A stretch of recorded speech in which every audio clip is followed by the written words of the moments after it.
In all the performances in TV history, some really stand out for being above and beyond what is demanded by the actor or actress.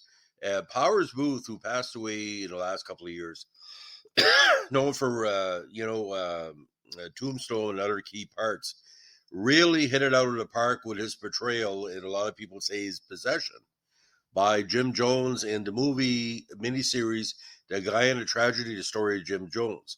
Now, the movie, also called The Mad Messiah, showed up on CBS in a two-parter, and it's based about the People's Temple cult led by Jones and her 1978 mass suicide at Jonestown. Now, if you don't know about this, I'm not going to go into heavy details, but he took all his followers from the United States in a poor and what he called racist area of the States, brought them to Guyana to start their own independent community, and basically after a visit by a congressman that checking on the demands of some of the people to leave, he decided to murder that congressman, his aides, and eventually promote a mass suicide, and he killed himself as well.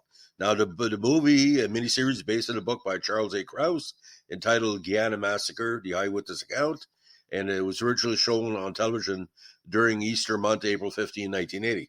Now, Powers Booth won an Emmy for Best Actor for his performance. We'll get into that in a second. And Booth playing Jim Jones, by God, I was made aware of Jim Jones well before the suicide, and I know what Jones's presentation personality looked like. He hit it out of the park, and it was very scary.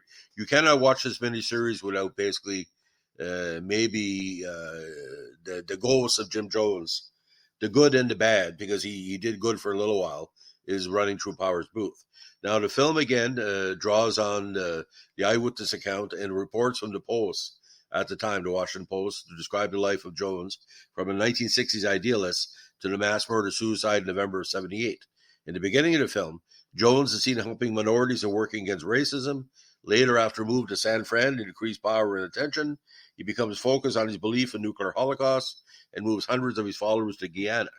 Congressman Liu J. Ryan is notified that some individuals are being held against their will and are after going to investigate the Guyana tragedy itself is depicted. Now, the cast of this, one of the best casts of all time, in my personal opinion. They all flow together. Ned Beatty plays Ryan. James Earl Jones plays, in typecasting, I think, Father Divine. Randy Quaid, Meg Foster, Brad Dourif, LeVar Burton, Veronica Cartwright, always great, Diane Ladd, Diana Schwad, Colleen Dewhurst, Irene Cara, Rosalind Cash, Brenda Vaccaro, Clifton James. Now, Jones's family members in the movie are based directly on his own family. The characters in Clayton and Jean Ritchie are based on Timothy and Grace Stone. He was a primary temple attorney and Jones's former right-hand man. She is the main organizer for the temple's planning commission. And David Langtree on Larry Ashok, the sole doctor at Jonestown who helped coordinate the suicide. Now, many other characters are composites of one or more persons. So it's not pure to reality, but it's as close as you can get. Now, the character of Larry King has been linked to Larry Layton, a People's Temple member who took part in the assassination of Ryan.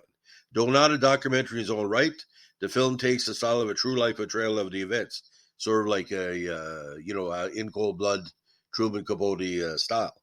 James Earl Jones, in a very strong performance, appears in the film as spiritual leader Father Divine, where he basically says he may be God, but if people think he's God, he is God.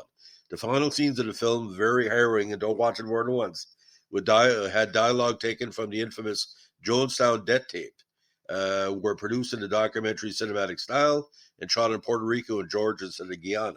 The film was originally broadcast in two parts by CBS television, again on April 15th and 16th. Now, 1980 Time Magazine review was mostly positive, but in a strange twist of fate, criticized the film for taking too much time looking at his past. I think that's unfair. The Time Review went on to also note that the way Booth captured the minutiae of the Jimbo Jones character was troubling, and lamented that the film's writer had not made the role more complex for Booth to portray. But Powers Booth, again, spot on. Now, Booth won the Emmy Award for Outstanding Lead Actor, and this was the year that a lot of the actors were boycotting the show because of a Screen Actors Guild strike. So again, ladies and gentlemen, 10 out of 10.